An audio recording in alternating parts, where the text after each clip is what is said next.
की अनुभूति हुई।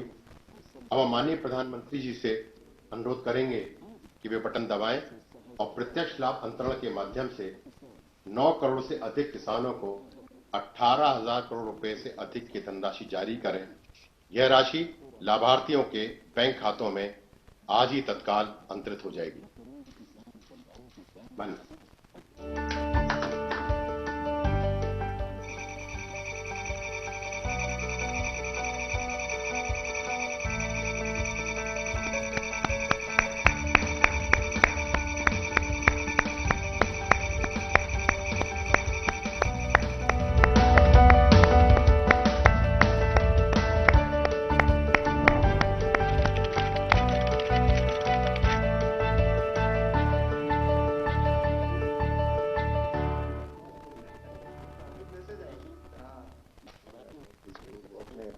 सर, आपका बहुत बहुत धन्यवाद।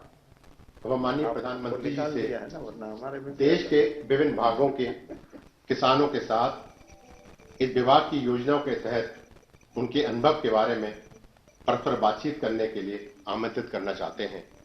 सबसे पहले मैं अरुणाचल प्रदेश के लोअर दिबांग वैली जिले के श्री गगन पेरिंग जी से आमंत्रित करूंगा कि वे पीएम किसान योजना के साथ ही ऑर्गेनिक एफपीओ के लाभार्थी हैं। श्री गगन पेरिंग जी। गगन जी नमस्कार। प्रणाम सर। जय हिंद। अरुणाचल के लोगों को तो जय हिंद कह रहा होता है। आपको पीएम किसान सम्मान निधि से जो पैसा मिल रहा है उसको आप कैसे उपयोग करते हैं? गगन जी इतने दूरी पर हैं, इतने पहाड़ों में हैं, कैसे करते हैं आप? सर मुझे हर साल हर महीने के चार महीने के पीछे 2,000 करके 3 बार मिला। कुल मिला के मुझे 6,000 मिला। उस पैसे को मैं ऑर्गेनिक खाद, दवा और कुछ मजदूरी के ऊपर कर सकिया। और फिर किस प्रकार से इसको आगे बढ़ाया? क्योंकि ऑर्गेनिक फार्मिंग किया तो कुछ तो करना पड़ा होगा आपको। सर एफपीओ बनाया हमने, फार्मर प्रोड्यूसर कंपनी बना के हमारा उसको और आगे बढ़ा रहा है अभी। अच्छा, एफपीओ यानी फार्मर प्रोड्यूसर ऑर्गेनाइजेशन चलाते हैं और वो भी ऑर्गेनिक फार्मिंग से जुड़े किसानों का। आपके साथ कितने किसान जुड़े हैं और ये कैसे काम करता है? सर सुनाई दे रहा है गगन जी मेरी बात? सर कितने किसान जुड़े हैं आपके साथ और किस प्रकार से काम करते हैं? 446। अच्छा। ऑर्गेनिक अदरक उगाते हैं हम। क्या क्या उगाते हैं? ऑर्गेनिक अदरक, जिंजर। अच्छा, जिंजर। और जिंजर उगाते हैं। और क्या मार्केट मिल जाता है? मार्केट फिलहाल तो सर अभी अपना इंडिया के अंदर में हमने बेंगलोर में पिछला बार बेचा, उसके बाद दिल्ली में। अच्छा, मतलब आप एक प्रकार से छोटे किसानों को प्राइवेट कंपनी के साथ जोड़ते भी हैं। क्या वो कंपनी जो आपसे जिंजर खरीदती है वो आपसे जिंजर ही ले जाती है कि जमीन भी उठा के ले जाती है? सर हाल ही में हमने प्रवर्तक फूड कंपनी से एग्रीमेंट किया है, लेकिन वो हमारा जितना प्रोडक्ट है उसका फिनिशिंग प्रोडक्ट को ले जाने का एग्रीमेंट किया है, जमीन को नहीं। जमीन अपना है, अपना ही रहेगा।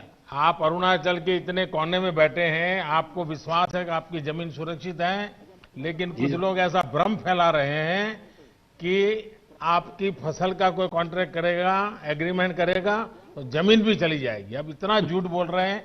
अच्छा हुआ गगन जी आपने अपना अनुभव शेयर किया, मैं आपका बहुत आभारी हूं।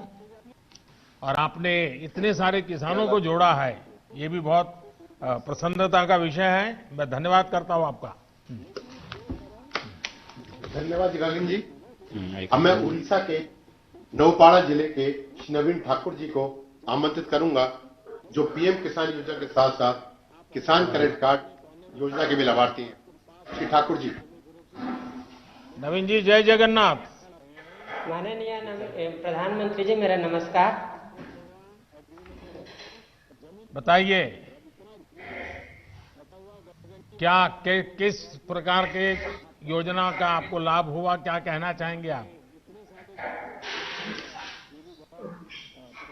मुझे पीएम 5 किस्तों में 10,000 के पीएम किसान सहायता प्राप्त हुआ है। मैंने इस धन को खाद, बीज, कीटनाशक खरीद के लिए उपयोग किया है। एकीकृत यानी खेती और पशुपालन के लिए धन का उपयोग करने की योजना बना रहा हूँ। अच्छा, भारत सरकार एक किसान क्रेडिट कार्ड देती है, वो आपको मालूम है क्या? जी, आपको किसान क्रेडिट कार्ड मिला है? मिला है सर। अच्छा, तो उसका क्या करता है? मुझे 12 मार्च 2019 को क्रेडिट कार्ड मिला है। मैंने 4% के ब्याज दर से बैंक से 27,000 का ऋण लिया है। पहले तो 20% के ब्याज दर से साहूकार से कर्जा लेना पड़ता था। अब 4% के हिसाब ब्याज दर से मेरे को ऋण मिल रहा है और मैं इस धन को बीज, खाद, कीटनाशक के लिए केसीसी का उपयोग किया है। केसीसी और पीएम किसान की योजना के लाभ से मेरे जीवन स्तर में सुधार हुआ है। इसीलिए आपको प्रधानमंत्री जी मेरा नमस्कार। नवीन जी, आपके पास कितनी जमीन है और आपको ये जो किसान क्रेडिट कार्ड केसीसी की सुविधा जो आपको मिली है, तो अब आप ये खर्च कहां से करते हैं? पहले क्या करते थे? पहले कैसा करते थे? मेरे पास 1 एकड़ 40 डिसमिल जमीन है। अच्छा, इतना छोटी जमीन है? छोटी जमीन है। हाँ, उसमें धान का फसल उगा रहा हूँ। मुझे अन्य फसल करने के भी शौक है। तो कुछ शुरू किया है? अभी तो कुछ किया नहीं हूँ, लेकिन शौक तो है। नहीं, करना चाहिए। अच्छा विचार आपको आया है, क्योंकि हमने इस प्रकार से हिम्मत के साथ नई चीजें करना चाहिए।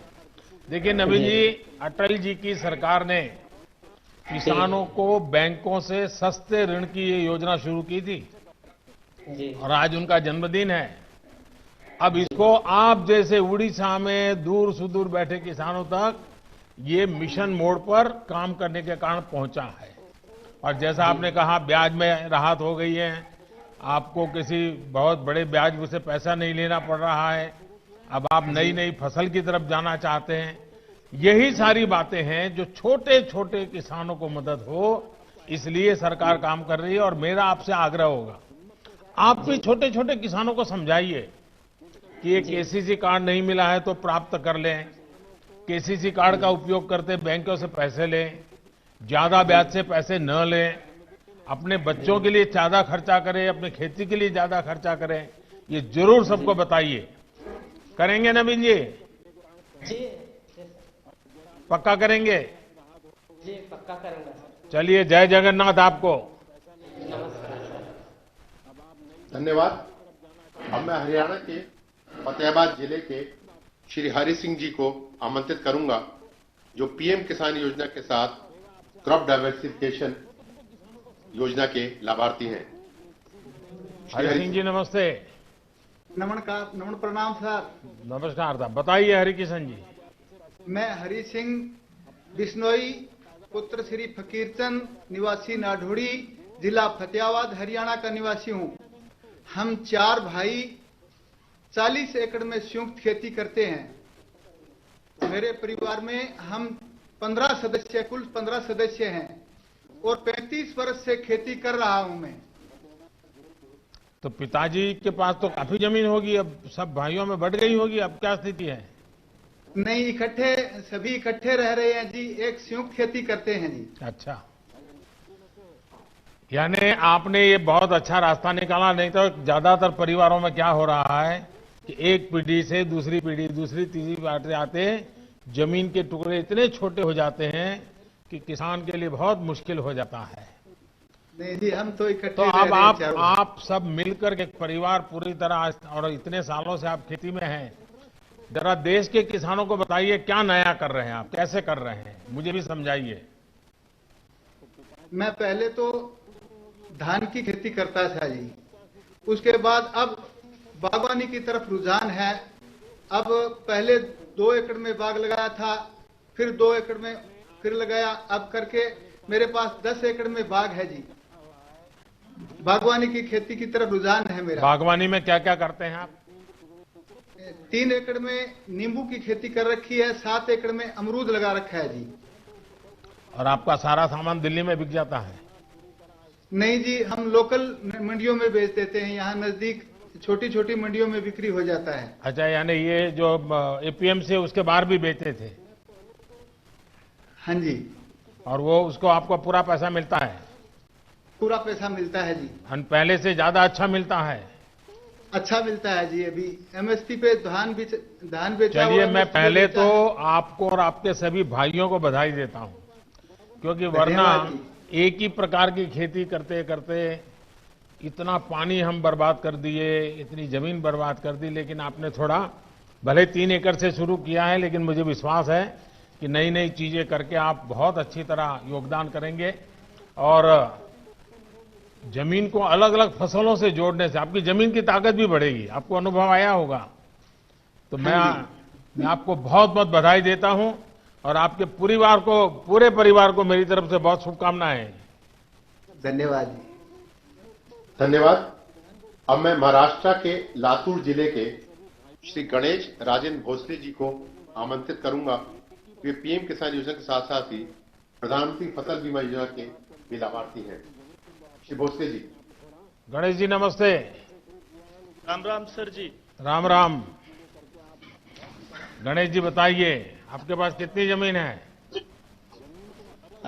मेरा नाम गणेश राजेंद्र भोसले है। मैं महाराष्ट्र के लातूर जिले के औसा तालुका के मातुला गांव का रहवासी हूं। अभी मेरे पास 3 हेक्टेयर जमीन है, जिस पर मैं सोयाबीन और तूर की फसल का उपयोग करता हूं। पहले क्या करते थे गणेश जी? पहले यही खेती में काम था, सोयाबीन, तूर, चना। और खेती के सिवाय भी कुछ करते होंगे कि सिर्फ खेती करते हैं? नहीं, खेती के सिवाय सर जी मेरे पास 9 गाय है और 13 भैंस है, जिसका मैं दूध निकाल कर खेती में उसका पैसा लगाता हूं। अच्छा, यानी पशुपालन भी अच्छी तरह करते हैं आप? हाँ सर जी। अच्छा, मुझे बताइए गणेश जी, सच बताना। हाँ सर। खेती में ज्यादा कमाई होती है कि पशुपालन में? खेती में भी होती है, और उससे खेती के अलावा पशुपालन से मेरे को दूध मिलता है, और उस दूध को मैं बेचकर मेरा परिवार और मेरे खेती में भी उसका राशि का चयन होता है सर जी। अच्छा, फसल बीमा योजना का कोई लाभ कभी लिए हैं आपने? फसल बीमा योजना से जुड़े हैं आप? हाँ सर जी, मैं बहुत सालों से फसल बीमा योजना से जुड़ा हूँ। कल मौसम में 2019 के मौसम में मैंने प्रधानमंत्री पीक फसल योजना बीमा में मैंने लाभ लिया है। कितना लाभ मिला, कितने पैसे मिले आपको? मैंने 2019 को प्रधानमंत्री फसल योजना में 2580 रुपए का प्रीमियम किया था, लेकिन पिछले साल बहुत बड़ी बारिश की वजह से सोयाबीन फसल का बहुत नुकसान हो गया, और उसके कारण मुझे 54,000 रुपए का राशि मिला है। यानी इंश्योरेंस आपने कंपनी 2,500 रुपया दिया था और 54,000 रुपया मिला? 2580 रुपए का प्रीमियम किया था मैंने। अच्छा, यानी 2,500 रुपया? हाँ सर। हाँ, और आपको मिला 54,000? 54,315 रुपए का मुझे राशि मिला सर। तो ये सब गांव वालों को मालूम है? सब किसानों को मालूम है सर। तब अब सारे किसानों का मन तो करता है कि फसल बीमा लेंगे। हाँ सर, सभी किसान भाई मेरे साथ आप प्रधानमंत्री पीक फसल योजना से जुड़े हुए। देखिए, मुझे बहुत खुशी हुई कि आपने, और ये बहुत अच्छी स्कीम है। हाँ, उससे हर किसान को फायदा हो रहा है सर जी। चलिए गणेश जी, मुझे अच्छा लगा आपने सारी योजनाओं का लाभ लिया है, मैं आपका अभिनंदन करता हूं। हो धन्यवाद गणेश जी। अब मैं मध्य प्रदेश के धन्यवाद। धार जिले के श्री मनोज पाटीदार जी को आमंत्रित करूंगा, जो पीएम किसान योजना के साथ ही डायरेक्ट मार्केटिंग करने के लाभार्थी हैं। श्री मनोज जी पाटीदार जी। नमस्ते। सादर प्रणाम प्रधानमंत्री जी। प्रणाम जी, बताइए मनोज जी। सर, मेरा नाम मनोज पाटीदार, पिता रामेश्वर जी पाटीदार, ग्राम चिकलिया, धार जिला, मध्य प्रदेश से मैं बात कर रहा हूं। सर, मेरे परिवार में हम 6 सदस्य हैं। मेरे माता पिता, मैं, मेरी पत्नी, मेरी एक बेटी और एक बेटा है। यहाँ सब आपसे रूबरू होने आए हैं सर यहाँ। अरे वाह। और मैंने कक्षा 10वीं तक पढ़ाई की है और बाकी की पढ़ाई मैंने परम पूजनीय पांडुरंग शास्त्री आठवले जी द्वारा निर्मित जो तत्व ज्ञान विद्यापीठ, उनका जो गुरुकुल है, बाकी की पढ़ाई मैंने वहाँ की है। तो कहाँ, अहमदाबाद वाले तत्व ज्ञान में पढ़ते थे कहीं और? जी सर, अहमदाबाद भी गया था और मुंबई भी 1 वर्ष के लिए गया था। अच्छा। और मेरे संयुक्त परिवार की सब होके 6 हेक्टेयर जमीन है, जिसमें मैं रबी में गेहूं, चना, मटर, लहसुन और प्याज की खेती करता हूं और खरीफ में सोयाबीन और मक्का की खेती करता हूं। सर, क्या अनुभव है बताइए, क्या लाभ हो रहा है? सरकार की किस योजना का लाभ रहे हैं आप? सर, मुझे किसान सम्मान निधि 5 बार की मिली है और 5 बार मिली और 10,000 टोटल रुपए मुझे प्राप्त हुए, जिसका मैंने अपनी दवाई, खाद, बीज जहां जैसी जरूरत लगी वहां वैसा मैंने उसका उपयोग कर लिया। ट्रैक्टर भाड़ा जरूरत पड़ी तो वहां भी दे दिया। मतलब मुझे उसका सही टाइम टू टाइम उसका पेमेंट आया और उसको मैंने अच्छा, उपयोग कर आप लिया। इस साल जब से ये नए कृषि सुधार कानून आए हैं, उसके पहले जो फसल आपने बेची है, तो इससे आपके जीवन में पहले और आज की तुलना में क्या फर्क आया? कोई अंतर समझा सकते हैं आप? बिल्कुल बिल्कुल सर। पहले ये जो नया कृषि कानून जो आया है, इसकी वजह से आज एक हमें नया विकल्प मिल गया है। पहले हमारे पास एक ही द्वार था, वो था मंडी का। लेकिन अभी हम किसी निजी व्यापारी या किसी अन्य संस्थान को हमारा माल हम बेच सकते हैं। इस साल मैंने खरीफ की जो फसल है सोयाबीन, मैंने सोया चौपाल आईटीसी कंपनी को 41 रुपए क्विंटल से टोटल 85 क्विंटल सोयाबीन मैंने बेचा। वहाँ मुझे उसकी खासियत ये लगी चौपाल की कि वहाँ पे एक दिन पहले ही हमें दर प्राप्त हो जाती है और हमारे सामने बड़ा कांटा होता है, उसे हमारे सामने चेक भी करवाया जाता है और सेम डे हमें पेमेंट मिल जाता है। और वहाँ की दूसरी भी अच्छी खासियत है कि हमारा जो माल है हमारे सामने उसका परीक्षण किया जाता है कि भाई इसमें इतनी दागी है, इतनी मिट्टी है, इतना मॉइस्चर है, और वो हमें डिटेल में सब बता देते हैं कि भाई इतना इतना है, आपको चाहे तो ये रेट है आपका, आप चाहो तो बेचो या आपकी इच्छा। तो नए कृषि कानून से मुझे ये जो एक और द्वार मिला है हमारा माल बेचने का, ये बहुत अच्छा लगा। आपको संतोष है? जी सर। आपके इलाके के और भी किसान फायदा उठाते हैं? बहुत किसान उठाते हैं सर। अच्छा, फिर कुछ नेता जो अपना राजनीतिक एजेंडा चलाने के लिए अपनी राजनीतिक विचारधारा किसानों के नाम पर थोपने में लगे हुए हैं और वो कह रहे हैं कि इससे तो किसानों को बड़ा नुकसान होगा। आप तो खुद किसान हैं और आप कह रहे हैं फायदा होगा, तो कहीं ऐसा तो नहीं है प्राइवेट वाले दाम इधर उधर करके मिट्टी है, टिकना है, फलाना है और आपके पैसे काट लेते हैं? ऐसा तो नहीं होता है ना सर? अगर ऐसा वो बता देंगे तो हम हमारा माल देंगे ही नहीं, और दूसरी बात वो हमें हमारा पूरा परीक्षण हमारे सामने करके देते हैं। मतलब अलग से किधर लेके नहीं जाते हैं, हमारे सामने हमको बताते हैं कि ये इसमें इतना मिट्टी है तो इतना पेमेंट इसका कटेगा या नहीं कटेगा, या तो वो हमें सलाह दे देते हैं कि आप भाई इसको ग्रेडिंग करके ले आओ, मॉइस्चर हो तो सूखा कर ले आओ। यानी आपको पूरी तरह विश्वास है कि इस नई व्यवस्था से किसान को सचमुच में लाभ होगा। हाँ हाँ, हमें बिल्कुल विश्वास है सर। चलिए मनोज जी, मैं बहुत आभारी हूं आपका, और आपके पूरे परिवार के लोग यहाँ आए हैं, मैं उन सबको भी प्रणाम करता हूं। और आपने सर मेरा एक निवेदन है सर। जी जी बताइए। सर हमारे कृषि में हमें अभी जंगली जानवर हमें बहुत परेशान हो रहे हैं, हाँ, जिनको हाँ, घोड़ा हाँ। रोज बोलते हैं। हाँ, ये बात सही है आपकी। तो हमारे किसान लोग बहुत परेशान हैं। हम्म। मुझे आज एक जगह मिल गई है कि डायरेक्ट मैं आपसे ये बात कर नहीं, सकूं। ये बात सही तो है। मैं- कई जगह पे ये, जब मैं गुजरात में मुख्यमंत्री था तब भी ये समस्या मेरे सामने आती थी, लेकिन इस देश में अभी जो ये किसान आंदोलन के नाम से बैठे हुए हैं, उन्हीं की विचारधारा के उस दूसरे लोग एनवायरमेंट के नाम पर आंदोलन चला करके अगर किसी किसान ने किसी पशु को मार दिया तो उसको जेल भिजवा देते हैं यही लोग। यानी वो उधर एक आंदोलन चलाना, इधर दूसरा आंदोलन चलाना, क्योंकि उनकी राजनीतिक विचारधारा से करते हैं। और इसके कारण, देखिए ये बात सही है कि इसका समाधान हम सबको मिलकर निकालना होगा, और हिंदुस्तान के कई कोने में ये इस प्रकार की समस्या है।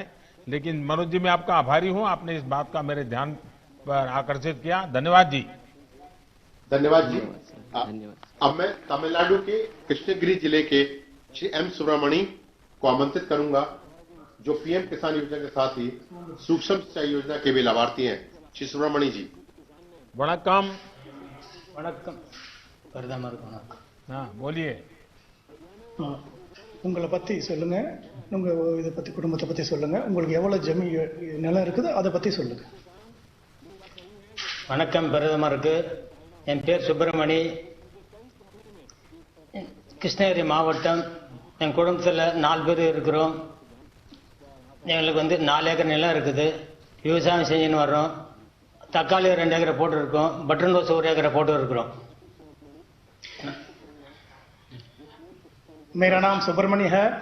मेरा परिवार में 4 सदस्य हैं. वो चारों सदस्य मिलकर हम खेती करते हैं. मेरा पत्नी, मैं और मेरा 2 लड़का हैं. और जो है वो मेरे पास 4 एकड़ जमीन है. उसमें से अभी जो टमाटर और जो गुलाब के फूल का पौधा जो मैं बताऊं. आप इतना बढ़िया हिंदी कैसे बोलते हैं? साहब मैं भोजपुरी सैनिक हूं साहब. अच्छा, फौज में थे?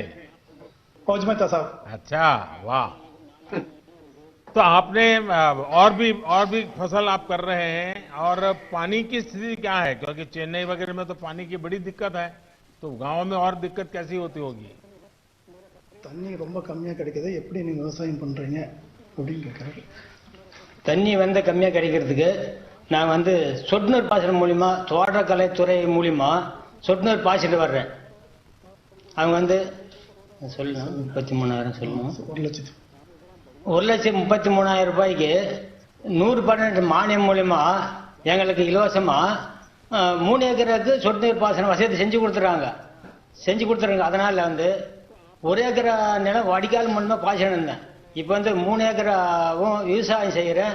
அதனால எனக்கு 100% மூலியம் லாபமாகவும் 40,000 ரூபாய் வருமானம் வந்துச்சு போன வருஷம். இந்த வருஷம் சொட்டு நீர் தோட்டக்கலை மூலியமா வழங்குறதுனால எனக்கு 1,40,000 ரூபாய் வருமானம் இருக்குது. இதில் 40,000 போக மீது 1 லட்சம் மீதம் இருக்குது. साहब जी मुझे पहले जो बहुत पानी के यहाँ का कमती वजह से 4 एकड़ जमीन होने के बावजूद भी मुझे 1 ही एकड़ का जो जमीन का पानी का जो पूरा होता था. अभी जो ये ड्रिप इरिगेशन करके, ये जो ड्रिप इरिगेशन के बारे में जो हॉर्टिकल्चर का जो अधिकारी लोग मुझे सलाह देने के वजह से, सलाह के साथ साथ इन्होंने 1,33,000 की जो है, इन्होंने जो 100% जो मान्यता दिया है, मान्यता सब्सिडी दिया है. सब्सिडी देने के बाद और उन्होंने साथ साथ मुझे ड्रिप का लगा कर भी दिया था. अभी लगाने की वजह से मुझे पहले 1 एकड़ का जो है वो पानी मिलता था, पूरा होता था. आजकल 3 एकड़ का जमीन को मेरा पानी पूरा हो जाता है. उसका वजह से मुझे पिछले जो इसमें जो ड्रिप इरिगेशन का पहले मैं 40,000 ही कमाता था 1 एकड़ के जमीन की वजह से. अभी जो है 3 एकड़ का जमीन होने की वजह से मुझे 1,40,000 का जो है वो धन मिलता है. अभी उसमें मुझे पहले ड्रिप इरिगेशन को पहले मुझे 40,000 मिलता था. अभी जो 1 लाख मुझे फालतू लाभ मिलता है, इसमें मैं बहुत खुश हूं. सुब्रमण्य जी, मैं आपको सबसे पहले बधाई देता हूं कि आपने कमाई तो की, लेकिन आपने मानव जात की सेवा की है, क्योंकि आपने पानी बचाया है। और सरकार की ये जो ड्रिप इरिगेशन, माइक्रो इरिगेशन की योजना है, जो पूरे देश में बहुत बड़ा अभियान चल रहा है, उसका आपने फायदा उठाया और इस फायदे के कारण आपका 1 लाख रुपया आय भी बढ़ी, पानी भी बचा, आय भी बढ़ी और आपकी जमीन का उपयोग भी हुआ। और इसलिए ये आपने ये लंबी सोच के साथ ये विचार किया, इसके लिए आप बहुत अभिनंदन के अधिकारी हैं। लेकिन मैं आपसे आग्रह करूंगा, आप इतने जागरूक किसान हैं, और किसानों को भी समझाइए कि पानी ज्यादा जरूरत नहीं होती है। अगर पानी को बूंद बूंद डालें तो भी अच्छी फसल होती है, लेकिन किसान के मन में क्या है कि जब तक पूरा खेत पानी से भरा हुआ देखता नहीं, तब तक उसको लगता है कि कुछ रह गया। हकीकत में तो पानी उसके मूल में जाना चाहिए और बूंद बूंद से जा सकता है। अगर ये काम आप कर लिए, बहुत बढ़िया किए हैं। और यहां तो मेरे सामने जय जवान भी है, जय किसान भी है। चलिए, वणक्कम आपको। धन्यवाद सुब्रमणि जी। अब मैं उत्तर प्रदेश के महाराजगंज जिले के श्री राम गुलाब को आमंत्रित करूंगा, जो कि पीएम किसान योजना के साथ साथ फार्मिंग एग्रीमेंट भी करते हैं। श्री राम गुलाब जी। राम गुलाब जी, नमस्ते। राम सर, आपके चरणों में। हमारा नाम राम गुलाब है। मैं बनग्राम बीट, मरगदवा राजा, जिला महाराजगंज, उत्तर प्रदेश के एक छोटा किसान हूं।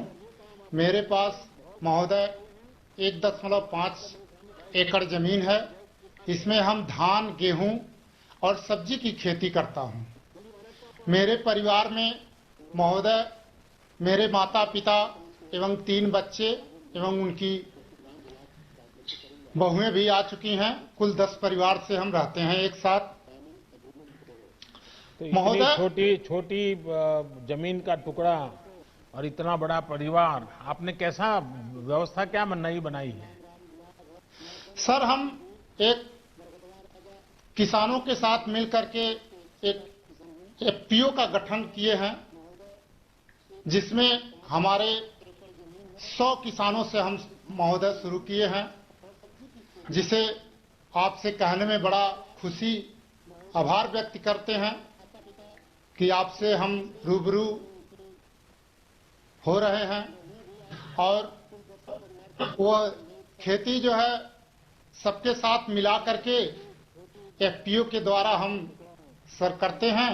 वह शकरकंद की खेती नए प्रजाति में इस समय कर रहे हैं। अच्छा, आपके 100 के 100 किसान जो है, जिनका आपने समूह बना दिया है, एफपीओ बनाया है, सबके सब शकरकंद की खेती करते हैं? नहीं सर, अभी इन साल नया फसल ये आई है। और हम पहले सर धान, गेहूं एवं सब्जी की खेती अधिक मात्रा में करते थे। इस समय लगभग 10 टन देने के लिए एग्रीमेंट अहमदाबाद कंपनी से महोदय हम इस समय किए हैं। जिला महाराजगंज सभागार में, कलेक्ट्रेट सभागार में। और उसमें कृषि विभाग एवं नाबार्ड और महोदय एक एनजीओ महाराजगंज के मुख्यधार हैं, विनोद कुमार तिवारी सर, इनके माध्यम से हम। तो ये आपके साथ जो 100 किसान जुड़े हैं, उसमें बड़े किसान हैं कि छोटे किसान हैं? सर, उसमें सब छोटे छोटे किसान हैं और सब बनटांगिया के ही किसान हैं।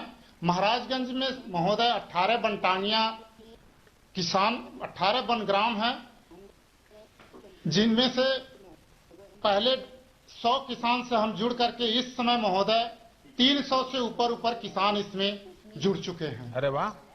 तो ये अहमदाबाद की कंपनी आपसे माल खरीद रही है, आपको पूरे पैसे दे रही है? सर, हमसे उनसे एग्रीमेंट हुआ है। हम पहले 10 से 15 रुपए किलो हम उसको बेच देते थे लोकल मार्केट में, और उनसे हमसे 25 रुपया का एग्रीमेंट हुआ है और वो हमारे घर से लेके जाएंगे। अरे वाह! इसमें हमें किसी प्रकार का भाड़ा नहीं देना है, ना ही कोई बिचौलिया का है। तो आपको ये नए कृषि सुधार के कारण सबसे बड़ा लाभ होगा, ऐसा आपको लगता है? जी। और ये जमीन तो नहीं चली जाएगी ना? नहीं सर, इससे तो हम देख रहे हैं जमीन नहीं जाएगी, केवल हमारे फसल नहीं, ये झूठ फैलाया जा रहा है जी। आप जैसे लोग जब बोलते हैं तब विश्वास लोगों का बढ़ता है कि भाई इसे जमीन नहीं जाती है, हमारे फसल बिकती है और फसल पहले बर्बाद होती थी, अब बिकती है। चलिए, मैं आपको बहुत बधाई देता हूं और आपने खुद का तो किया, लेकिन छोटे 300 किसान तक आप पहुंच गए। मैं मानता हूं ये महाराजगंज में आपके द्वारा बहुत बड़ी क्रांति आएगी और उसकी बात पूरे उत्तर प्रदेश में फैलेगी, बहुत बड़ा लाभ होगा। मैं आप सबको बहुत बहुत बधाई देता हूं। धन्यवाद सर, रामगोपाल महाराज जी की तरफ से हम आपको हार्दिक दिल से अभिनंदन करता हूं। बस किसानों के आशीर्वाद बने रहे ताकि हम देश के किसानों का कल्याण करते रहें। श्री राम गुलाब जी, आपका बहुत बहुत धन्यवाद। अब हम माननीय प्रधानमंत्री जी से देश को संबोधित करने का अनुरोध करते हैं। देश भर से जुड़े मेरे किसान भाई बहन, इस कार्यक्रम में देश में अलग अलग स्थानों से जुड़े केंद्र सरकार के मंत्रीगण, राज्य सरकारों के मंत्रीगण, आदरणीय सभी मुख्यमंत्रीगण, पंचायत से लेकर के पार्लियामेंट तक चुने हुए सारे जनप्रतिनिधि और सब गांवों में जाकर के किसानों के बीच में बैठे हैं, मैं आप सबको और मेरे किसान भाइयों बहनों को मेरी तरफ से नमस्कार। किसानों के जीवन में खुशी, ये हम सभी की खुशी बढ़ा देती है और आज का दिवस तो बहुत ही पावन दिवस भी है। किसानों को आज जो सम्मान निधि मिली है, उसके साथ ही आज का दिन कई अवसरों का संगम बनकर भी आया है। सभी देशवासियों को आज क्रिसमस की भी बहुत बहुत शुभकामनाएं। मेरी कामना है क्रिसमस का ये त्योहार विश्व में प्रेम, शांति और सद्भाव का प्रसार करे। साथियों, आज मोक्षदा एकादशी है, गीता जयंती है। आज ही भारत रत्न महामना मदन मोहन मालवीय जी की भी जयंती है। देश के महान कर्मयोगी, हमारे प्रेरणा पुरुष स्वर्गीय अटल बिहारी वाजपेयी जी की भी आज जन्म जयंती है। उनकी स्मृति में आज देश गुड गवर्नेंस डे भी मना रहा है। साथियों, अटल जी ने गीता के संदेशों के अनुरूप जीवन जीने का लगातार प्रयास किया। गीता में कहा गया है, स्वे स्वे कर्मणि अभिरतः संसिद्धिम लभते नरः, यानी जो अपने स्वाभाविक कर्मों को तत्परता से करता है उसे सिद्धि मिलती है। अटल जी ने भी अपना पूरा जीवन राष्ट्र के प्रति अपने कर्म को पूरी निष्ठा से निभाने में समर्पित कर दिया। सुशासन को, गुड गवर्नेंस को अटल जी ने भारत के राजनीति और सामाजिक विमर्श का हिस्सा बनाया। गांव और गरीब के विकास को अटल जी ने सर्वोच्च प्राथमिकता दी। प्रधानमंत्री ग्राम सड़क योजना हो या फिर स्वर्णिम चतुर्भुज योजना हो, अंत्योदय अन्न योजना हो या फिर सर्व शिक्षा अभियान हो, राष्ट्र जीवन में सार्थक बदलाव लाने वाले अनेक कदम अटल जी ने उठाए। आज पूरा देश उनको स्मरण कर रहा है, अटल जी को नमन कर रहा है।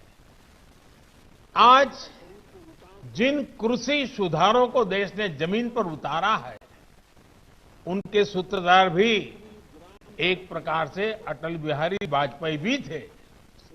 साथियों, अटल जी गरीबों के हित में, किसान के हित में बनने वाली सभी योजनाओं में होने वाले भ्रष्टाचार को राष्ट्रीय रोग मानते थे। आप सबको याद होगा, उन्होंने एक बार पहले की सरकारों पर कटाक्ष करते हुए एक पूर्व प्रधानमंत्री की बात याद दिलाई थी और उनको याद दिलाते उन्होंने कहा था कि रुपया चलता है तो रुपया घिसता है, रुपया घिसता है तो हाथ में लगता है और धीरे से जेबों में चला जाता है। मुझे संतोष है कि आज न रुपया घिसता है और न ही किसी गलत हाथ में लगता है। दिल्ली से जिस गरीब के लिए रुपया निकलता है वो उसके बैंक खाते में सीधा पहुंचता है। अभी हमारे कृषि मंत्री नरेंद्र सिंह जी तोमर ने इसके विषय में विस्तार से हमारे सामने रखा है। पीएम किसान सम्मान निधि इसका ही एक उत्तम उदाहरण है। आज देश के 9 करोड़ से ज्यादा किसान परिवारों के बैंक खाते में सीधे एक कंप्यूटर की क्लिक से 18,000 करोड़ रुपए से भी ज्यादा रकम उनके किसानों के बैंक के खाते में जमा हो गए हैं। जब से ये योजना शुरू हुई है तब से 1,10,000 करोड़ रुपए से ज्यादा 1,10,000 करोड़ रुपए से ज्यादा किसानों के खाते में पहुंच चुके हैं। और यही तो गुड गवर्नेंस है, यही तो गुड गवर्नेंस टेक्नोलॉजी के द्वारा उपयोग किया गया है। 18,000 करोड़ से ज्यादा रुपए पल भर में, कुछ ही पल में सीधे किसानों के बैंक खातों में जमा हो गए हैं। कोई कमीशन नहीं, कोई कट नहीं, कोई हेरा फेरी नहीं। टेक्नोलॉजी का इस्तेमाल करते हुए पीएम किसान सम्मान योजना में ये सुनिश्चित किया गया है कि लीकेज न हो। राज्य सरकारों के माध्यम से किसानों का ऑनलाइन रजिस्ट्रेशन होने के बाद उनके आधार नंबर और बैंक खातों का वेरिफिकेशन होने के बाद इस व्यवस्था का निर्माण हुआ है। लेकिन मुझे आज इस बात का अफसोस भी है कि पूरे हिंदुस्तान के किसानों को इस योजना का लाभ मिल रहा है। सभी विचारधारा की सरकारें इससे जुड़ी हैं, लेकिन एकमात्र पश्चिम बंगाल सरकार, वहां के 70 लाख से अधिक किसान, मेरे किसान भाई बहन बंगाल के, इस योजना के वो लाभ नहीं ले पा रहे हैं, उनको ये पैसे नहीं मिल पा रहे हैं, क्योंकि बंगाल की सरकार अपने राजनीतिक कारणों से उनके राज्य के किसानों को भारत सरकार से पैसा जाने वाला है, राज्य सरकार को 1 कौड़ी का खर्चा नहीं है, फिर भी वो पैसे उनको नहीं मिल रहे। कई किसानों ने भारत सरकार को सीधी चिट्ठी लिखी हुई है, उसको भी वो मान्यता नहीं देते हैं। और आप कल्पना कर सकते हैं कितने लाखों किसानों ने लाभ लेने के लिए, योजना के लिए अर्जी की, ऑनलाइन आवेदन कर चुके हैं, लेकिन वहां की राज्य सरकार उसको भी अटका करके बैठ गई है। भाइयों बहनों, मैं हैरान हूं और ये बात मैं आज देशवासियों के सामने बड़े दर्द के साथ, बड़े पीड़ा के साथ कहना चाहता हूं। जो लोग 30-30 साल तक बंगाल में राज करते थे। एक ऐसी राजनीतिक विचारधारा को लेकर के बंगाल को कहां से कहां ला करके उन्होंने हालत करके रखी है, सारा देश जानता है। और ममता जी के 15 साल पुराने भाषण सुनोगे तो पता चलेगा कि इस राजनीतिक विचारधारा ने बंगाल को कितना बर्बाद कर दिया था। अब ये कैसे लोग हैं? बंगाल में उनकी पार्टी है, उनका संगठन है, 30 साल सरकार चलाई है, कितने लोग होंगे उनके पास? एक बार भी इन लोगों ने किसानों को ये 2000 रुपया मिलने वाला कार्यक्रम है, बंगाल के अंदर कोई आंदोलन नहीं चलाया। अगर आपके दिल में किसानों के लिए इतना प्यार था, बंगाल में आपकी धरती है, तो आपने बंगाल में किसानों को न्याय दिलाने के लिए प्रधानमंत्री किसान सम्मान योजना के पैसे किसानों को मिले, इसके लिए क्यों आंदोलन नहीं किए? क्यों आपने कभी आवाज नहीं उठाई? और आप वहां से उठ करके पंजाब पहुंच गए, तब सवाल उठता है। और पश्चिम बंगाल की सरकार भी देखिए, अपने राज्य में इतना बड़ा किसानों को लाभ, 70 लाख किसानों को इतना धन मिले, हजारों करोड़ रुपया मिले, वो देने में उनको राजनीति आड़े आती है। लेकिन वही पंजाब जाकर के जो लोग के साथ वो बंगाल में लड़ाई लड़ते हैं, यहां आकर के उनसे गुपचुप करते हैं। क्या देश की जनता इस खेल को नहीं जानती है? क्या देश की जनता को इस खेल का पता नहीं है? जो आज विपक्ष में हैं, उनकी इस पर जुबान क्यों बंद हो गई है? क्यों चुप है? साथियों, आज जिन राजनीतिक दलों के लोग अपने आप को इस राजनीतिक प्रवाह में, जब देश की जनता ने उन्होंने नकार दिया है, तो कुछ न कुछ ऐसे इवेंट कर रहे हैं, इवेंट मैनेजमेंट हो रहा है, ताकि कोई सेल्फी ले ले, कोई फोटो छप जाए, कहीं टीवी पर दिखाई दे और उनकी राजनीति चलती जाए।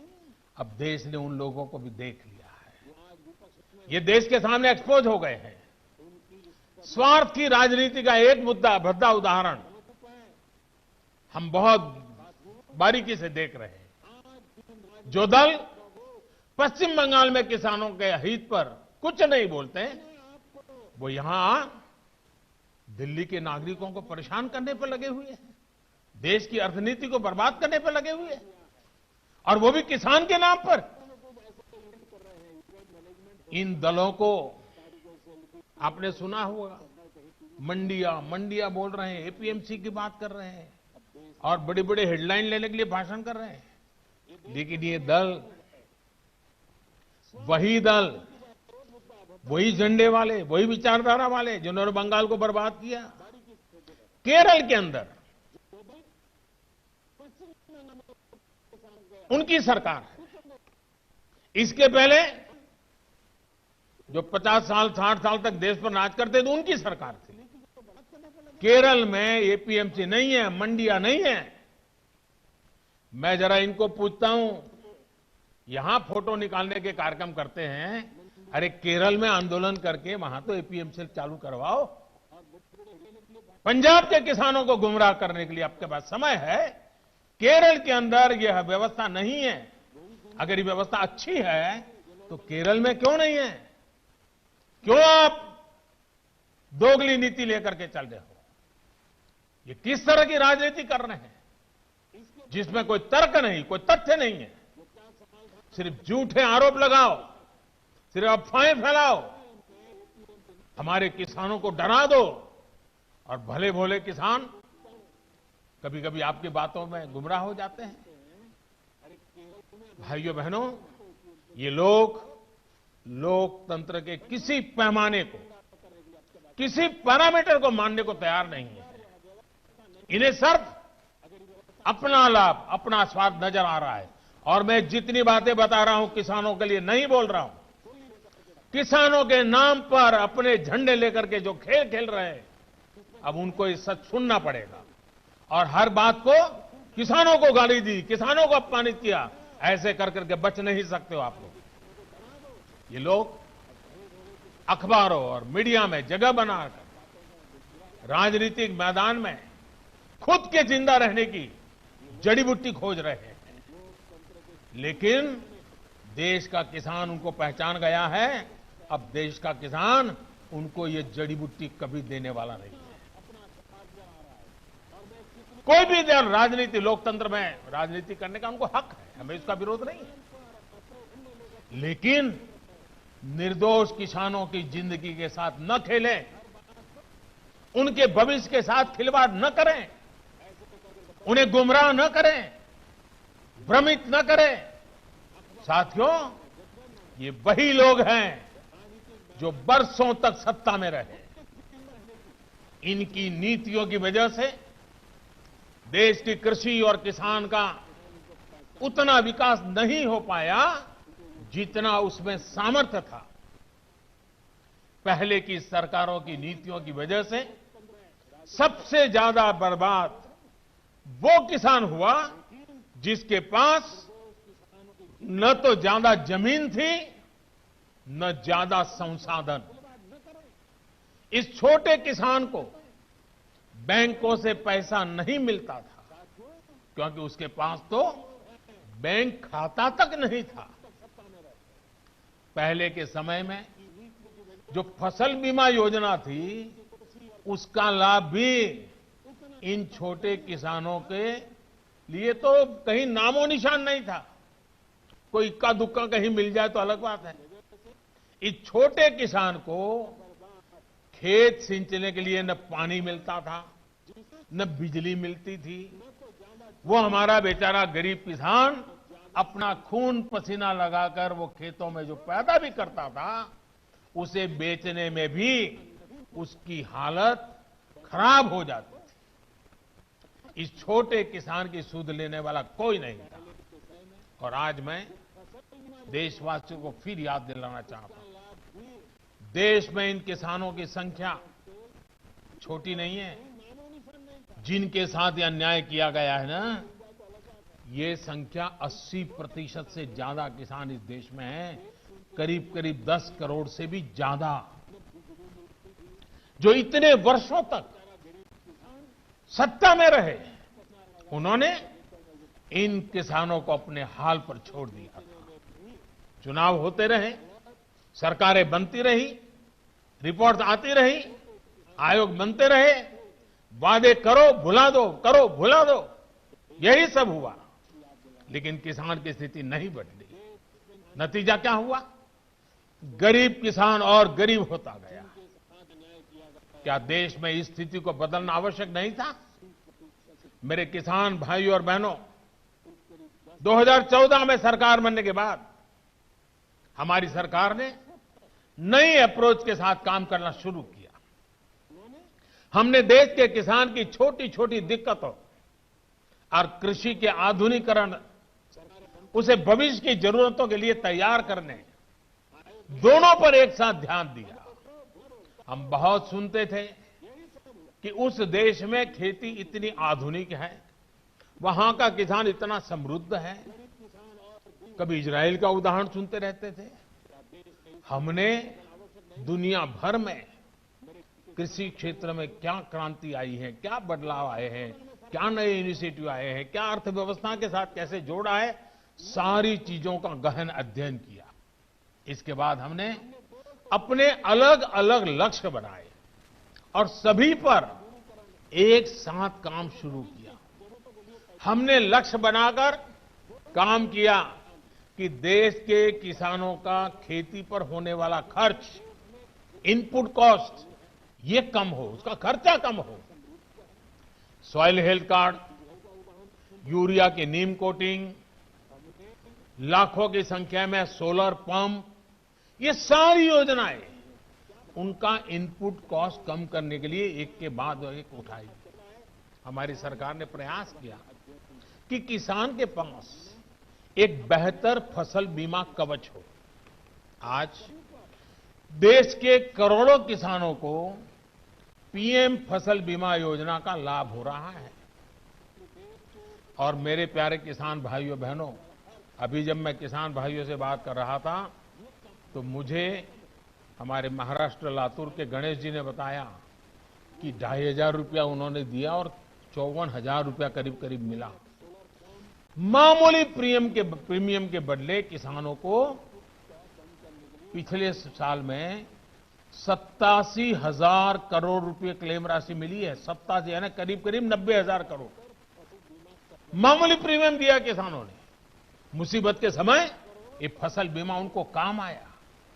हमने इस लक्ष्य पर भी काम किया कि देश के किसान के पास खेत में सिंचाई की पर्याप्त सुविधा है। हम दशकों पुरानी सिंचाई योजनाओं पूरा कराने के साथ ही देश भर में पर ड्रॉप मोर क्रॉप के मंत्र के साथ माइक्रो इरिगेशन को भी बढ़ावा दे रहे हैं।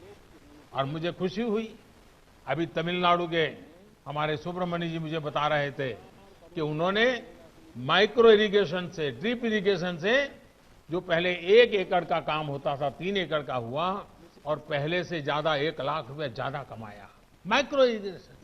साथियों, हमारी सरकार ने प्रयास किया कि देश के किसानों को फसल की उचित कीमत मिले।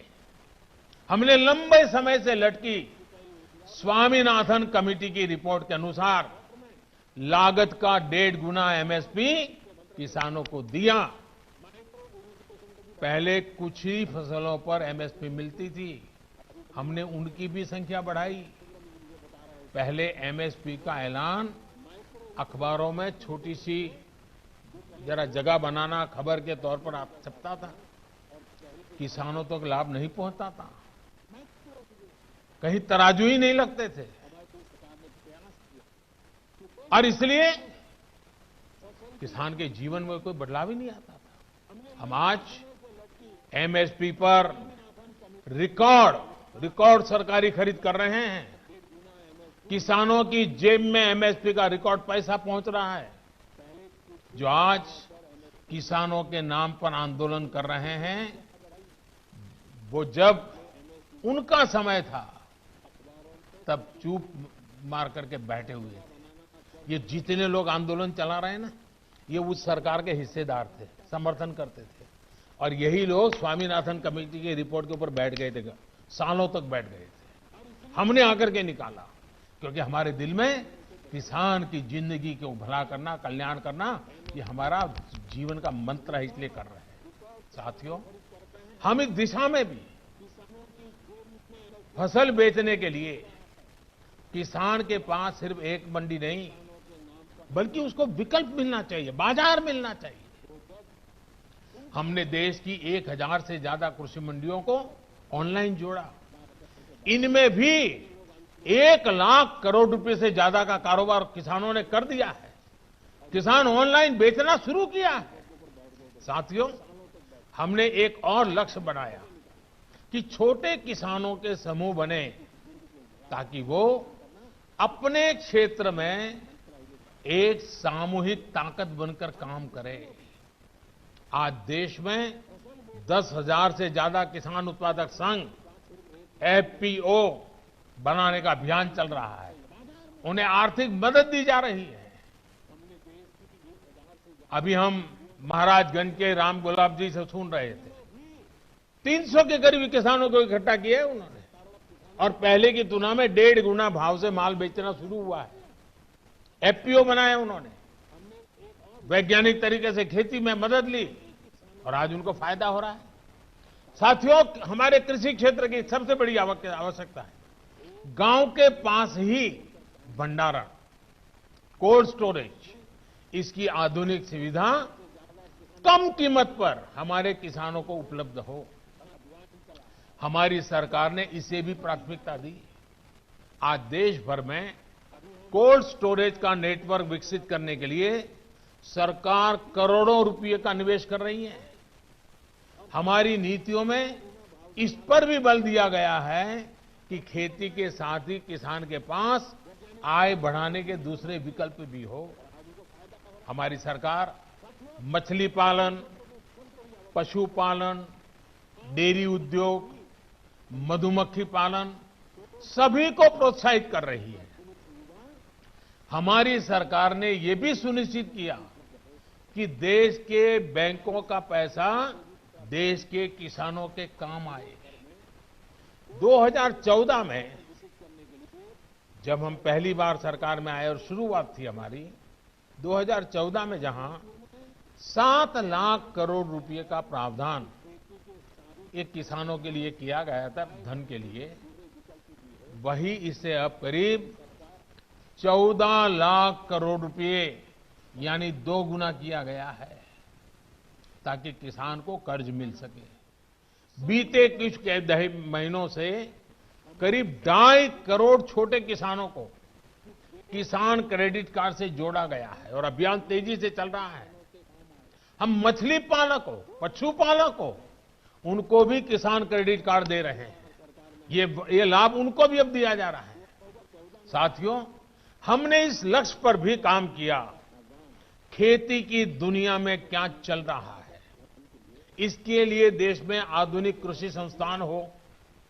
बीते वर्षों में देश में अनेक नए कृषि संस्थान बने हैं, कृषि की पढ़ाई की सीटें बढ़ी हैं और साथियों, खेती से जुड़े इन सारे प्रयासों के साथ ही हमने एक और बड़े लक्ष्य पर काम किया।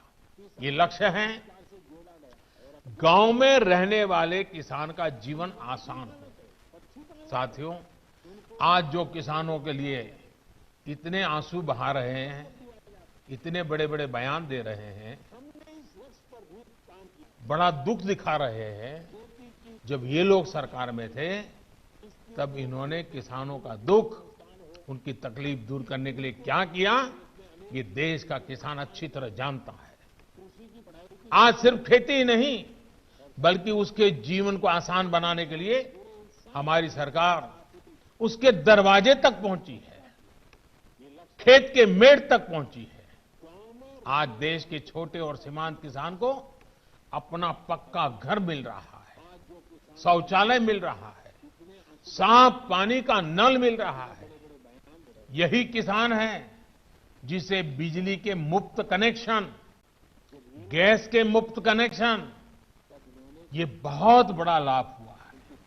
हर साल आयुष्मान भारत योजना के तहत 5 लाख रुपए तक के मुफ्त इलाज की सुविधा ने आज मेरे छोटे किसान के जीवन की बहुत बड़ी चिंता कम की है। 90 पैसे प्रतिदिन, यानी एक चाय से भी कम कीमत, 90 पैसे प्रतिदिन और 1 रुपया महीना के प्रीमियम पर बीमा, ये मेरे किसानों के जीवन में बहुत बड़ी ताकत है। 60 वर्ष की आयु के बाद 3,000 रुपये मासिक पेंशन, ये सुरक्षा कवच भी आज किसान के पास है। साथियों, आजकल कुछ लोग किसान की जमीन की चिंता करने का दिखावा कर रहे हैं। किसानों की जमीन हड़पने में कैसे कैसे लोगों के नाम अखबारों में चमकते रहे हैं, हम जानते हैं। ये लोग तब कहां थे जब मालिकाना दस्तावेज के अभाव में किसानों के घर और जमीन पर अवैध कब्जे हो जाते थे।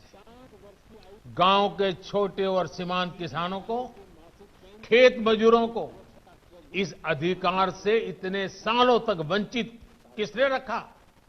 इसका जवाब इन लोगों के पास नहीं है। गांव में रहने वाले हमारे भाई बहनों के लिए ये काम आज हो रहा है। अब गांव में किसानों को उनके मकान का, जमीन का नक्शा और कानूनी दस्तावेज दिया जा रहा है। टेक्नोलॉजी की मदद से स्वामित्व योजना के बाद अब गांव के किसान को भी जमीन और घर के नाम पर बैंक से कर्ज मिलना आसान हुआ है। साथियों, बदलते समय के साथ अपनी अप्रोच का विस्तार करना भी उतना ही जरूरी है। हमें 21वीं सदी में भारत की इस कृषि को आधुनिक बनाना ही होगा और इसी का बीड़ा देश के करोड़ों किसानों ने भी उठाया है और सरकार भी उनके साथ कंधे से कंधा मिला करके आगे बढ़ने के लिए कृत संकल्प है। आज हर किसान को ये पता है कि उसकी उपज का सबसे अच्छा दाम कहां मिल सकता है। पहले क्या होता था कि अगर मंडी में बेहतर दाम नहीं मिलते थे या फिर उसकी उपज को दोयम दर्जी का बताकर खरीदने से इनकार कर दिया जाता था तो किसान मजबूरी में औने पौने दामों पर अपनी उपज बेचने को मजबूर रहता था। इन कृषि सुधारों के जरिए हमने किसानों को बेहतर विकल्प दिए हैं। इन कानूनों के बाद आप जहां चाहे जिसे चाहे अपनी उपज बेच सकते हैं। मेरे किसान भाइयों बहनों, मेरे इन शब्दों को आप ध्यान से सुनिए। मैं फिर से कह रहा हूं कि आप अपनी फसल को जहां चाहे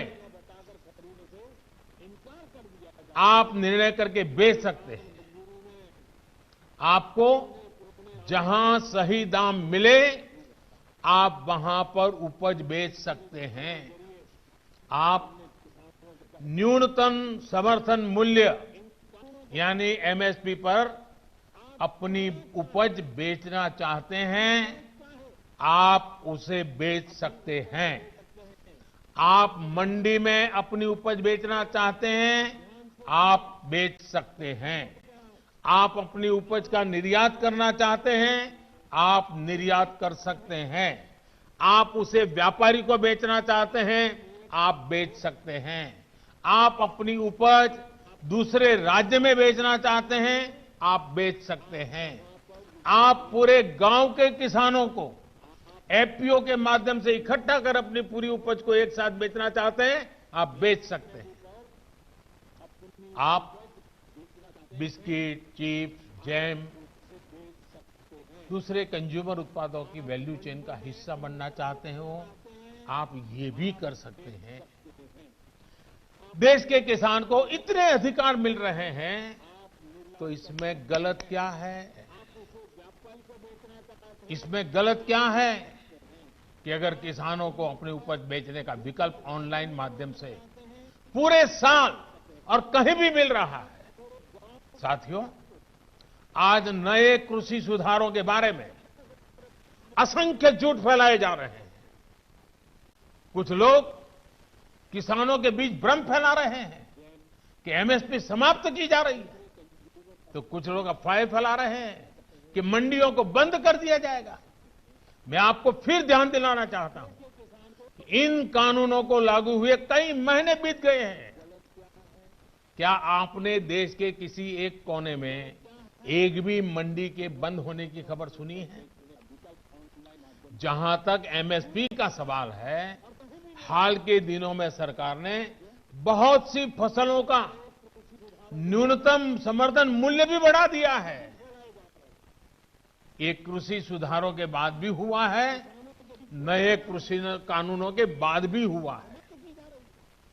इतना ही नहीं, जो लोग किसानों के नाम पर बात करते हैं ना, ये जो आंदोलन चल रहा है उसमें कई सच्चे और निर्दोष किसान भी हैं। ऐसा नहीं है कि सब वो राजनीतिक विचारधारा वाले तो सिर्फ नेता हैं, बाकी तो भले भाले किसान हैं। उनको जाकर के सीक्रेटली पूछोगे कि भाई आपकी कितनी जमीन है, क्या पैदा करते हो, इस बार बेचा कि नहीं बेचा, तो वो भी बताएगा हाँ वो एमएसपी में बेच करके आया। और जब एमएसपी में खरीदी चल रही थी ना, तब वो आंदोलन को उन्होंने ठंडा कर दिया था, क्योंकि उनको मालूम था कि अभी जरा किसान मंडी में जाके के माल बेच रहा है। वो सब बिक्री हो गई, काम हो गया, फिर उन्होंने आंदोलन शुरू किया। साथियों, वास्तविकता तो ये है कि बढ़े हुए न्यूनतम समर्थन मूल्य एमएसपी पर सरकार ने किसानों की उपज की रिकॉर्ड स्तर पर खरीदी की है, और वो भी नए कानून बनने के बाद। और एक अहम बात, इन कृषि सुधारों से सरकार ने अपनी जिम्मेदारियां बढ़ाई है। उदाहरण के तौर पर एग्रीमेंट फार्मिंग की बात ही ले लीजिए। कुछ राज्यों में ये कानून, ये प्रावधान कई सालों से हैं, पंजाब में भी है। वहां तो प्राइवेट कंपनियां एग्रीमेंट करके खेती कर रही है। क्या आप जानते हैं पहले के कानूनों में समझौता तोड़ने पर किसानों पर पेनल्टी लगती थी?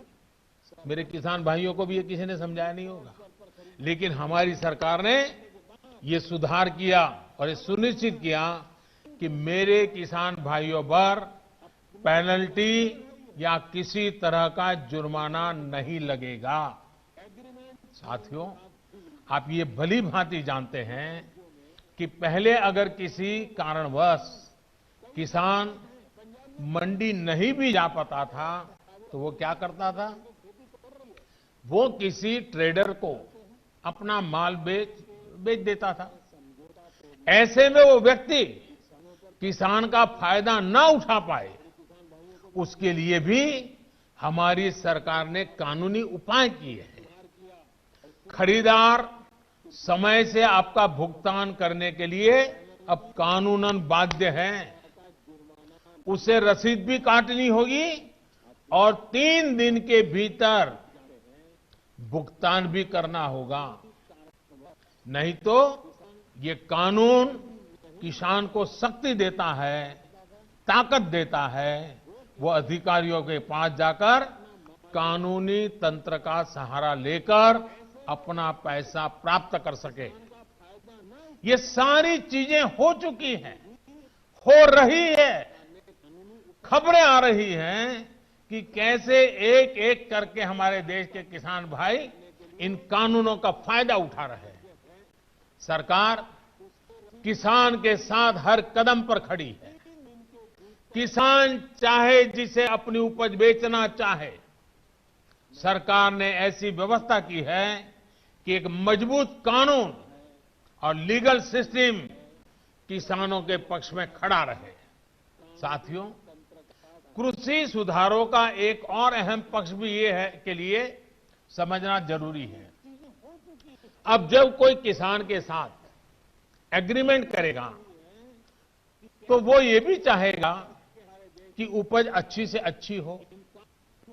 इसके लिए एग्रीमेंट करने वाला किसानों को अच्छे बीज, आधुनिक तकनीक, अत्याधुनिक उपकरण, विशेषज्ञता ये हासिल करने में मदद करेगा ही करेगा, क्योंकि उसको तो उसी रोजी रोटी उसमें है।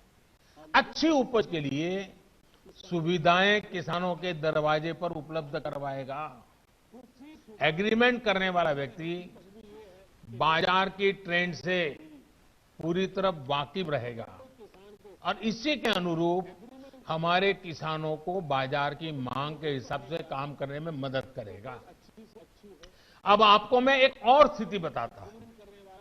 अगर किसी वजह से, किसी परेशानी की वजह से किसान की उपज अच्छी नहीं होती या फिर बर्बाद हो जाती है, तो भी ये याद रखिए, तो भी जिसने एग्रीमेंट किया है उसको, किसान को उपज का जो दाम निर्धारित हुआ था वो उसको देना ही पड़ेगा। एग्रीमेंट करने वाला अपने एग्रीमेंट को अपनी मर्जी से खत्म नहीं कर सकता है। लेकिन दूसरी तरफ अगर किसान एग्रीमेंट को किसी भी वजह से खत्म करना चाहता है तो किसान कर सकता है, सामने वाला नहीं कर सकता है। क्या ये स्थिति किसानों के लिए फायदेमंद है कि नहीं है? सबसे ज्यादा एश्योरेंस किसान को है कि नहीं है? किसान को फायदा होने वाली गारंटी इसमें है कि नहीं है? एक और सवाल लोगों ने उछाल करके रखा हुआ, आपके मन में भी आता होगा। अगर किसी स्थिति में उपज अच्छी हुई, मार्केट बहुत शानदार हो गया, जो एग्रीमेंट में था उससे भी ज्यादा मुनाफा एग्रीमेंट वाले को मिल रहा है, अगर ऐसा होता है तो एग्रीमेंट का जितना पैसा है वो तो देना ही दे है, लेकिन अगर ज्यादा मुनाफा हुआ है तो उसमें से कुछ बोनस भी किसान को देना पड़ेगा। इससे बड़ा किसान की रक्षा कौन कर सकता है? ऐसी स्थिति होने में किसान एग्रीमेंट में तय किए गए मूल्य के अलावा, जैसा मैंने कहा, बोनस का भी वो हकदार होगा। पहले क्या होता था, याद है ना? सारा रिस्क किसान का होता था और रिटर्न किसी और का होता था। अब नए कृषि कानूनों और सुधार के बाद स्थिति पूरी तरह किसानों के पक्ष में हो गई है। अब सारा रिस्क एग्रीमेंट करने वाले व्यक्ति या कंपनी का होगा और रिटर्न किसान का होगा। साथियों, देश के कई भागों में एग्रीमेंट फार्मिंग को पहले भी परखा गया है, उसे कसौटी पर कसा गया है। क्या आपको पता है कि दुनिया में आज सबसे ज्यादा दुग्ध उत्पादन, मिल्क प्रोडक्शन करने वाला देश कौन सा है? ये देश कोई और नहीं, हमारा हिंदुस्तान है। हमारे पशुपालक, हमारे किसान की मेहनत है।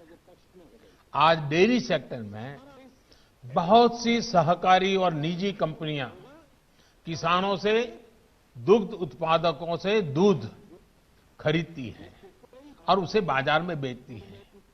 ये मॉडल कितने वर्षों से चला रहा है। क्या आपने कभी सुना कि किसी एक कंपनी या सहकारी संस्था ने बाजार पर अपना कब्जा जमा लिया, अपना एकाधिकार कर लिया? क्या आप उन किसानों और उन दुग्ध उत्पादकों की सफलता से परिचित नहीं हैं जिन्हें डेयरी सेक्टर के इस काम से लाभ हुआ है? एक और सेक्टर है, यहां पर हमारा देश बहुत आगे है, वो है पोल्ट्री यानी मुर्गी पालन। आज भारत में सबसे ज्यादा अंडों का उत्पादन होता है। पूरे पोल्ट्री सेक्टर में बहुत सी बड़ी कंपनियां काम कर रही हैं, कुछ छोटी कंपनियां भी हैं, तो कुछ स्थानीय खरीदार भी इस व्यवसाय में जुटे हैं। इस सेक्टर से जुड़े लोग अपना प्रोडक्ट किसी को भी कहीं भी बेचने के लिए स्वतंत्र हैं। जहां भी उन्हें सबसे ज्यादा दाम मिलता है वो अंडे बेच सकते हैं। हम चाहते हैं कि हमारे किसानों को, कृषि सेक्टर को इसी तरह का विकास करने का अवसर मिले जैसा पोल्ट्री और डेयरी सेक्टर को मिला है। हमारे किसानों की सेवा में जब बहुत सी कंपनियां व्यवसाय के कई तरह के प्रतिस्पर्धी रहेंगे तो उन्हें अपनी उपज का ज्यादा दाम भी मिलेगा और बाजार तक उनकी बेहतर पहुंच भी संभव होगी। साथियों, नए कृषि सुधारों के जरिए भारतीय कृषि में नई टेक्नोलॉजी को भी प्रवेश मिलेगा। आधुनिक तकनीक के जरिए हमारे किसान अपनी उपज को बढ़ा सकेंगे, अपनी उपज को विविधता दे सकेंगे, अपनी उपज की बेहतर ढंग से पैकेजिंग कर सकेंगे, अपनी उपज में वैल्यू एडिशन कर सकेंगे। एक बार ऐसा हो गया तो हमारे किसानों की उपज की पूरी दुनिया में मांग होगी और ये मांग और लगातार बढ़ेगी। हमारे किसान सिर्फ उत्पादक नहीं बल्कि खुद निर्यातक बन सकेंगे। दुनिया में कोई भी अगर कृषि उत्पादों के जरिए बाजार में अपनी धाक जमाना चाहेगा तो उसे भारत आना पड़ेगा। अगर दुनिया में कहीं भी क्वालिटी और क्वांटिटी दोनों की जरूरत होगी तो उन्होंने भारत के किसानों के साथ साझेदारी करनी पड़ेगी। जब हमने दूसरे सेक्टर में इन्वेस्टमेंट और इनोवेशन बढ़ाया तो हमने आय बढ़ाने के साथ ही उस सेक्टर में ब्रांड इंडिया को भी स्थापित किया। अब समय आ गया है कि ब्रांड इंडिया दुनिया के कृषि बाजारों में भी खुद को उतनी ही प्रतिष्ठा के साथ स्थापित करे। साथियों, कुछ राजनीतिक दल जिन्हें देश की जनता ने लोकतांत्रिक तरीके से नकार दिया है, वो आज कुछ किसानों को गुमराह करके जो कुछ भी कर रहे हैं, उन सबको बार बार नम्रतापूर्वक सरकार की तरफ से अनेक प्रयासों के बावजूद भी किसी न किसी राजनीतिक कारण से किसी ने बंधी बंधी राजनीतिक विचारधारा के कारण से ये चर्चा नहीं होने दे रहे। कृषि कानूनों के संदर्भ में ये जो पॉलिटिकल पार्टी की विचारधारा वाले जो कुछ लोग हैं, जो किसानों के कंधे पर बंदूकें फोड़ रहे हैं, कृषि कानूनों के संदर्भ में उनके पास ठोस तर्क न होने के कारण वो भांति भांति के मुद्दों को किसानों के नाम पर उछाल रहे हैं। आपने देखा होगा जब प्रारंभ हुआ था तो उनकी इतनी मांग थी कि भाई एमएसपी की गारंटी दो। उनके मन में जेन्युइन, क्योंकि वो किसान थे, उनको लगा कहीं ऐसा तो ना हो।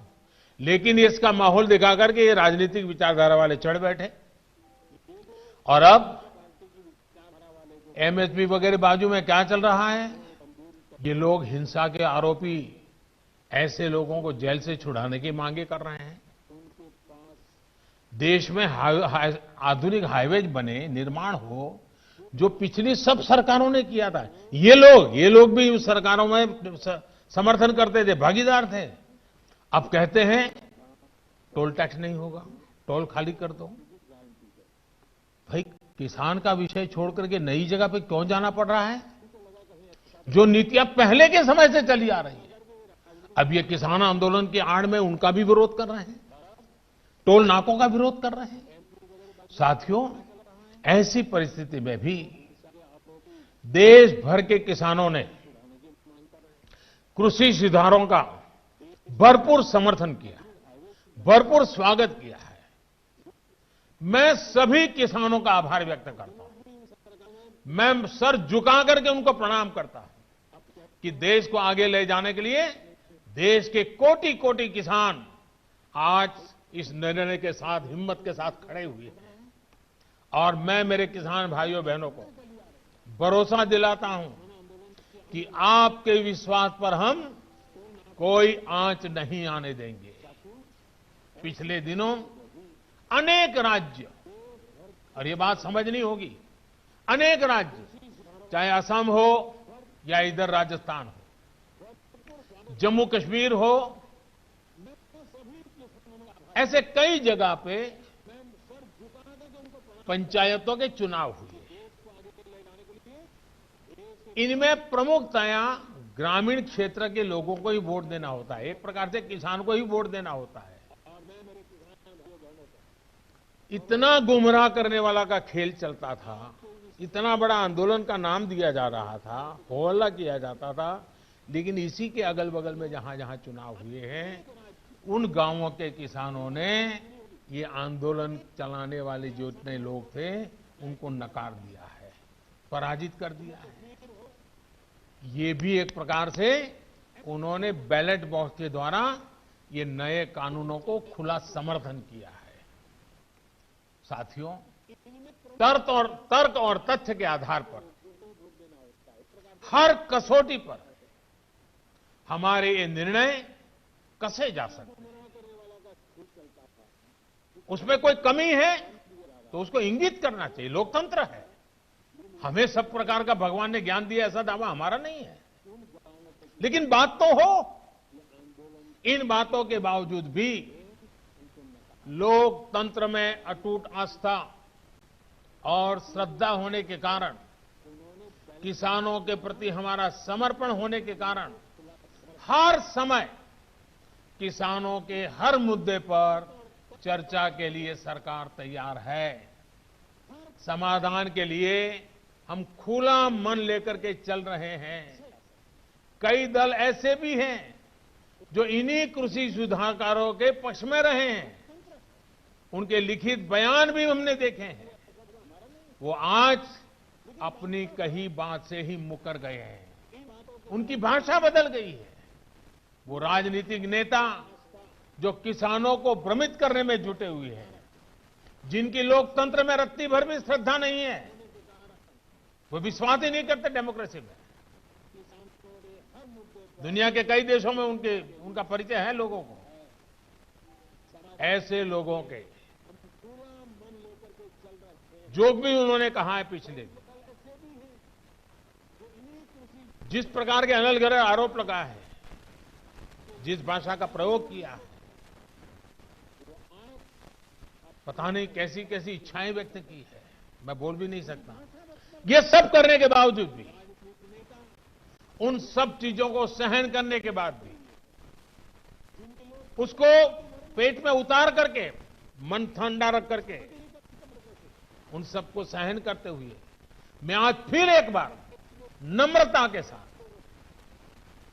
उन लोगों को भी जो हमारे घोर विरोध करने पर तुले हुए, उनको भी कहता हूं, मैं नम्रता के साथ कहता हूं, हमारी सरकार किसान हित में उनसे भी बात करने के लिए तैयार है, लेकिन बात मुद्दों पर होगी, तर्क और तथ्यों पर होगी।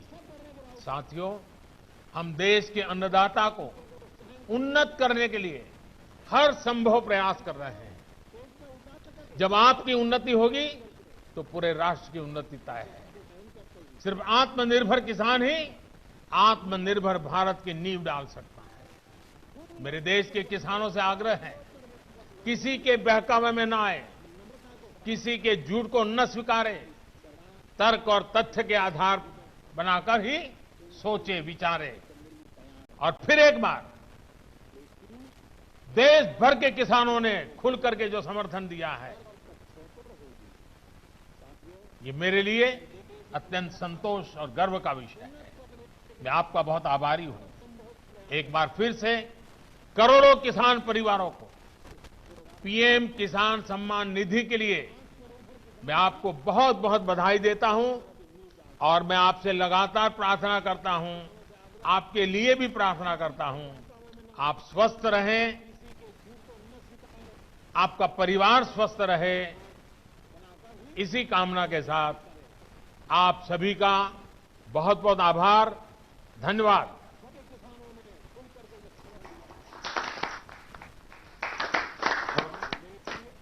माननीय प्रधानमंत्री जी का, केंद्रीय कृषि एवं किसान कल्याण मंत्री जी का, देश के विभिन्न स्थानों में जुड़े हुए विभिन्न माननीय मंत्रीगण, गणमान्य व्यक्तियों का, दोनों राज्य मंत्री जियों का और देश भर से जुड़े हुए इस कार्यक्रम से करोड़ों किसान भाई बहनों का हार्दिक कृतज्ञता व्यक्त करते हैं, धन्यवाद देते हैं। नमस्कार, जय हिंद।